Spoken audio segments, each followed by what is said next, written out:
Fala galera, beleza? Sejam bem-vindos aí a mais um vídeo no nosso canal. Vídeo de hoje a gente vai trocar uma ideia sobre o LVBI, o fundo de logística aí da VBI. A gente faz esse acompanhamento mensal, esse fundo que ele é bem paradão, né? Não tem fortes emoções aqui, é um fundo que na grande maioria do tempo não incomoda muito o cotista, né? Então, vamos lá, passar um videozinho rápido, galera, porque até porque não tem muito o que ficar falando, né? É bem light. Alguns dados gerais aqui do fundo a gente já conhece aí. Pra você que tá chegando aqui no canal, por agora é legal te dar essa mensagem, que o canal ganha muito inscrito todo dia, né, pessoal? Mas pra quem tá chegando agora e tá meio perdido, tipo, putz, queria mais informação ou um vídeo super, ultra, mega completo, cara, a gente faz um acompanhamento mensal de o quê? Uns 200 fundos imobiliários, vendendo Fiagro, Fiinfra, então, tem de tudo. Então, às vezes eu faço um vídeo um pouco mais de boa, às vezes eu faço um vídeo bem aprofundado e tal, mas como esse é um dos fundos que sempre tá aqui no canal, os vídeos passados ajudam aí, caso você queira. Ah, preciso de mais informação e tal, tem vídeos passados desse carinha aqui, que são vídeos um pouco mais aprofundados. Porque senão eu fico sempre repetindo a mesma coisa todo santo vídeo, não tem muito porquê, né? Alguns dados aqui dele a gente vê. Ele está chegando bem próximo do patrimonial, né? Interessante. A gente vê alguns fundos, principalmente do setor de shopping centers, que chegaram nos respectivos valores patrimoniais e começaram a fazer emissões, né? XPML chamou, MOL chamou, enfim. Vamos ver o que vai acontecer no mercado de logística. Ele está um pouquinho para trás. Quando esse mercado de fundos logísticos chegar aí de fato no VP, se eles vão fazer novas aquisições e tal, estou bem curioso para ver. De toda forma, tá quase, ó. Tá quase. Falta pouco. De toda forma, chegando no patrimonial, ele vai pagar 7,8%. Galera, não tá um yield de todo mal não, viu? Muita gente fica, putz, mas sei lá, a renda fixa paga isso, paga aquilo. Mas galera, vocês têm que lembrar o seguinte, quando vocês estão comprando um fundo imobiliário, vocês estão comprando um ativo imobiliário.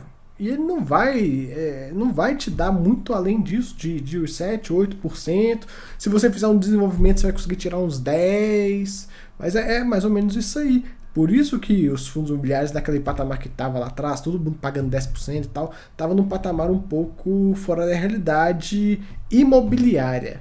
Na realidade de juros, de NTNBs e tal, a gente pode até entender, falar tipo, beleza, o cara bota o dinheiro na renda, o cara que pensa, né, pô, coloca o dinheiro na renda fixa, rende tanto, se eu tenho um ativo, um investimento, né, o cara esquece que tem um galpão por trás e tal, tem inquilinos, mas o cara pensa só no ticker, né, só na hora que ele abre a corretora e ele fala assim, né, clica, vamos investir hoje, ele clica, ele começa a olhar, tem esse CDB que paga tantos por cento, tem, putz, esse fundo imobiliário, pô, paga 8, vai ter um CDB ele pagando 11, o cara pensa isso. Então, a gente também tem que entrar um pouco nessa parte do psicológico e sair um pouco das premissas, porque premissa de mercado é isso, 7, 8% e tal, que e vocês podem até olhar também, HGLG, comprou um galpão, saiu o fato relevante, saiu o vídeo aqui no canal, puxa lá o vídeo e vê quanto que foi o cap rate, foi 8 e pouco, não foge muito disso, galera, é isso mesmo aí.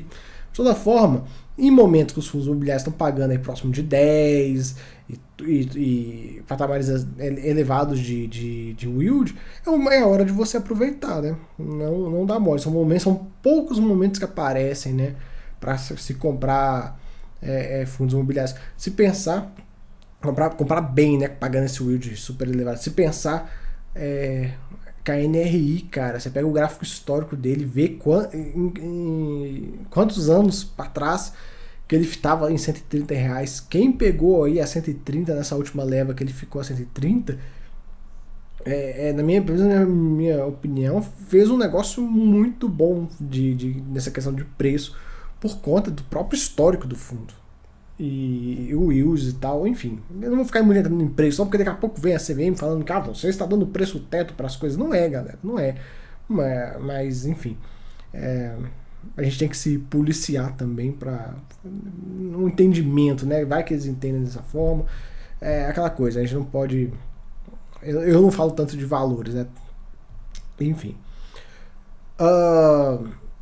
O fundo comunicou a distribuição de rendimentos de 75 centavinhos, subiu um centavinho em relação ao mês passado, e esse era um resultado mensal de 80 centavinhos. Botaram um cinquinho no bolso, né, para os próximos meses aí.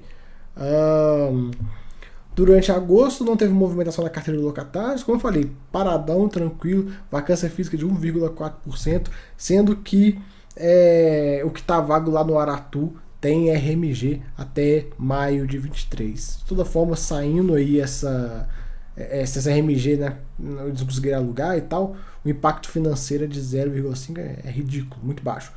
Novidade do mês, que eles conseguiram o Habita-se do Cajamar, e aí agora eles vão lavrar a escritura e tudo mais, e terminando a questão da escritura, também já vai ter aí uma RMG, esse ativo também tem RMG, né? Até coloca aqui, né?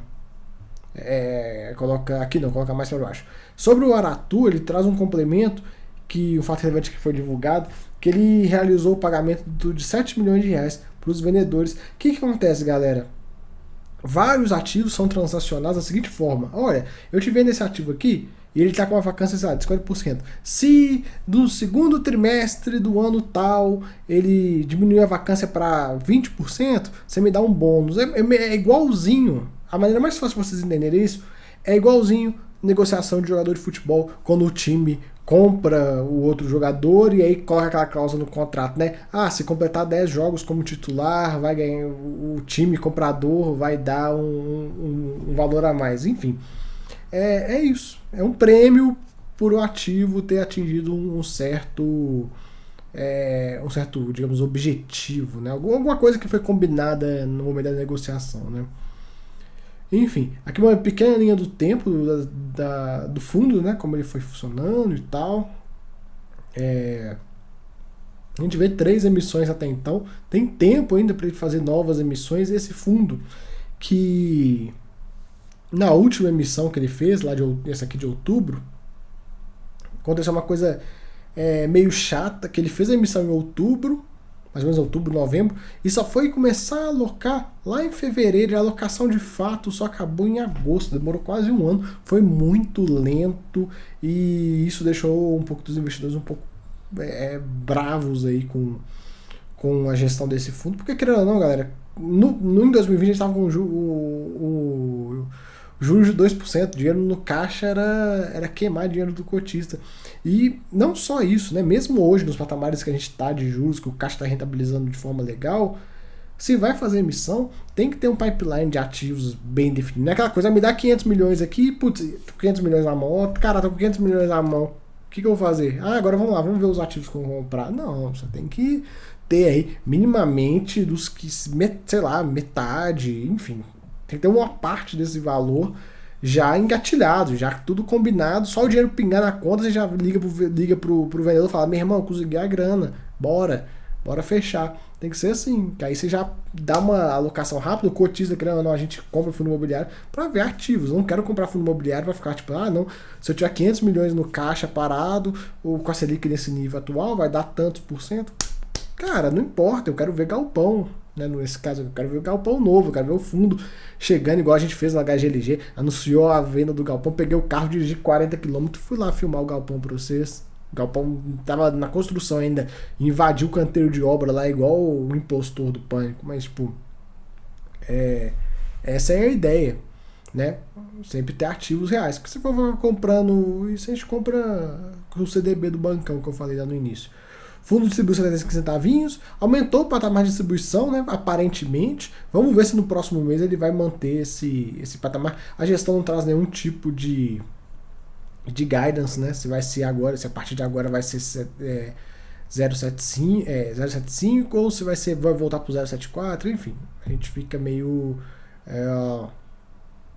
sem saber. Aqui um gráfico de rentabilidade, galera, fundo muito novo, eu não passo muito por isso porque eu ainda tem pouco tempo para contar a história. É legal ver gráfico de rentabilidade, vocês veem fazendo isso em vários vídeos, de fundo de 10 anos, que aí você consegue ver 10 anos de um fundo imobiliário, o que ele foi capaz. E lembrando, a gente tem que botar na conta que a gente tem os fundos mais antigos, só tem 10, 12, talvez 14 anos, e se você puxar o período de 22, 10 anos para trás, é 2012, 2010 ali, você vê que o Brasil passou nesses últimos 10 anos, e você olhar fundos tipo HGLG, HGPO, HGBS, enfim, fundos antigos que deram certo, dando um retorno aí de 400%. Eu fico pensando se durante esses últimos 10 anos, se a gente tivesse tido uma economia pujante, país crescendo, não tivesse tido pandemia, putz, o que é ser desses ativos, né? Onde é que estaria a rentabilidade desses caras? Mas, infelizmente, são coisas que acontecem, né? Brasil tem dessas coisas. Seguindo, o número de cotistas ali aumentou aí em mais de 20 mil cotistas de um ano. Cara, o fundo tinha 38 mil, praticamente 50% de crescimento em um ano. Muito, muito forte esse crescimento. Aqui alguns ativos dele, a gente já conhece os ativos. Ele tem participação majoritária em todos, só no Aratu aqui que ele tem 70%, mas é majoritário de qualquer maneira. A gente vai ver os ativos aqui. E eu marquei Extrema e o Raio de 30 de São Paulo, que são as duas áreas mais importantes da logística no Brasil, né? O Raio de 30 de São Paulo, que é a área que dificilmente fica vaga, e Extrema também, é um baita de um polo logístico. Para quem não conhece Extrema, galera, deixa eu dar um zoom aqui no mapa do Brasil. Deixa eu pegar aqui a canetinha. Cadê canetinha? Cadê você? Acho que isso aqui. Tá. Extrema fica aqui assim, ó. Deixa eu desenhar uma bolinha. Extrema fica aqui assim, mais ou menos. É extremamente estratégico. Por quê? Porque tá perto de São Paulo, tá perto do Rio, tá perto do Porto de Santos, também tá perto aí de BH. Isso aqui dá uma viagem de carro, dá 4 horas aí. Eu fiz essa viagem outro dia, andando de boa e tal. O caminhão deve dar umas 5 horas, porque o cara vai 80 e para e tal, mas enfim, é super perto. Então é uma localização bem estratégica. Fora que também consegue servir todo o interior de São Paulo, né? Essa região aqui a gente tem Campinas, a gente tem Ribeirão Preto, São José do Rio Preto, enfim, tantas as cidades todas do interior de São Paulo e também o interior do Rio, né? E o interior de Minas aqui, que aqui também tem, aqui no meio do caminho entre Extrema e BH, tem Varginha, que é uma cidade relativamente grande. Enfim, várias cidades aqui nessa meiuca aqui, né? Nessa região toda aqui que ele consegue servir, né? Por isso que é tão estratégico o tal do galpão em Extrema. Fora os incentivos fiscais que tem, né? Enfim. Vamos seguindo. Um pouco da alocação por ativo, a gente consegue ver aqui. Ele é bem diversificado pela receita. 27% somente em contratos atípicos, mas galera, é quase, não seria um fenômeno, mas seria mais uma característica de fundos que tem uma concentração muito grande aqui, ó, no raio de 30 de São Paulo. Eles não têm muitos contratos atípicos, porque é uma região que não tem necessidade disso, né? Fora que é uma região que é tão quente, é tão vultosa, é tão bom para o mercado de logística que eu até acho que um contrato atípico lá deve ser uma grana bem alta, então acaba que a gente não vê em fundos no raio de 30 ter uma quantidade de contrato atípico aí considerável. Aqui um pouco do setor dos inquilinos, deixa eu tirar esse negócio aqui, pronto. Setor dos inquilinos e os inquilinos em si, né? DHL, empresa de logística internacional, Amazon, Ambev, Magazine Luiza, Dia, B2W, enfim, várias empresas aí gigantes. Mesmo reajuste dos contratos, a gente vê, estamos em setembro, tem pouca coisa, né, pessoal? Tem aí, ó, 1, 2, 4, 11% da receita para ser reajustada, então dificilmente a gente vai ver algum aumento muito vultoso de dividendos, eu não acredito que tenha. Se tratando do ativo Aratu, ele do Aratu não, desculpa, do Cajamar agora, é esse que está ficando pronto, né? Vai ficar disponível para locação em breve. E ele tem uma RMG de 12 meses a partir do momento que eles lavrar a escritura lá, né? Então, bem provável que com essa RMG pode ser até algum trigger de aumento de rendimentos ou não. Enfim, a gente chega a acompanhar. Galera, eu também não posso ficar falando, né, esse tipo de coisa, tipo, vai aumentar para tantos centavos e tal. Por mais que é uma coisa que é extremamente fácil e lógica de fazer, enfim, tem que ser algo que a gestão tem que dar e tal. Eu não me policiando nessas paradas, porque, como eu falei, eu não quero encheção de saco de CVM e nem nada. Eu quero só tocar meu canal aqui e não me incomodar, né? Quem sabe, no futuro, eu até penso em tirar o CNPI, porque aí eu posso falar o que eu quiser, posso virar e falar no final do vídeo, eu posso chegar assim, sendo assim, compra ou vende o ativo e tal. Então, eu vou ter essa liberdade. Quem sabe aí, em algum futuro, eu faça isso. Vamos acompanhar. É algo que ainda não está no meu radar, mas pode ser que eu coloque. Vamos avaliar. DRE dele teve 80 de lucro, distribuiu 75, botou 5 no bolso, ele reteu, né? Aqui um pouco do histórico de dividendos. De dividendos não, né? Da receita, de forma gráfica, mais fácil do que olhar na DRE. E aqui um pouco da receita potencial do fundo, né? Que é 1,4. E aí tem umas carenciazinhas e tudo mais, para lá para cá, que dão 3 centavinhos por cota. Ponto esse também, né, que pode ajudar a elevar o patamar de distribuição do fundo em alguns centavinhos, juntamente com a questão lá do ativo de Cajamar, né. Ele tem uma alavancagem, não é muito grande, pessoal, é uma alavancagem barata. A gente pega aqui IPCA mais 1,4, é ridiculamente barato. A gente vê um ponto aqui em relação à questão da receita financeira, despesa e tal. Ele tem uma despesa financeira de 15 centavos, uma receita de 4. No frigir dos ovos, o resultado financeiro aí dá 11 centavos negativo. Aqui o caixa obrigação, e aqui tem um ponto que ele tem alguns desembolsos para serem realizados aí pelo meio do caminho até o segundo trimestre de 23. 118 milhões de reais. Ele não tem essa grana em caixa, ele tem 58 milhões de reais em caixa. Então, se ele não fizer uma emissão, ele vai ter que emitir uma nova dívida. Ele até coloca ali uma nova dívida de 87 milhões de reais. Então, vamos acompanhar. Quem sabe ele fazendo a emissão, né, com o valor patrimonial já está bem próximo, o valor de mercado está bem próximo do patrimonial, ele conseguindo fazer a emissão, ele não precisa fazer dívida. Seria bem interessante, até porque no momento atual não é um dos melhores para se fazer dívida, né? A alavancagem do fundo hoje é de 18%, e ele fazendo uma emissão para não precisar fazer uma nova dívida, ele ajuda a diluir isso aqui, né? Ele ajuda a diluir esse valor, porque ele vai pagar à vista, né? O passivo que ele tem, né? Por exemplo, obrigação por aquisição de imóveis e captação de recursos. Isso aqui deixa de ser um passivo e vira um ativo, né? A partir do momento que ele ir lá e pagar, enfim. Vamos acompanhar. Patrimônio líquido do fundo 1,4 bi praticamente. E aqui os ativos, os imóveis dele é o que a gente quer ver. Extrema, Guarulhos, Mauá, enfim.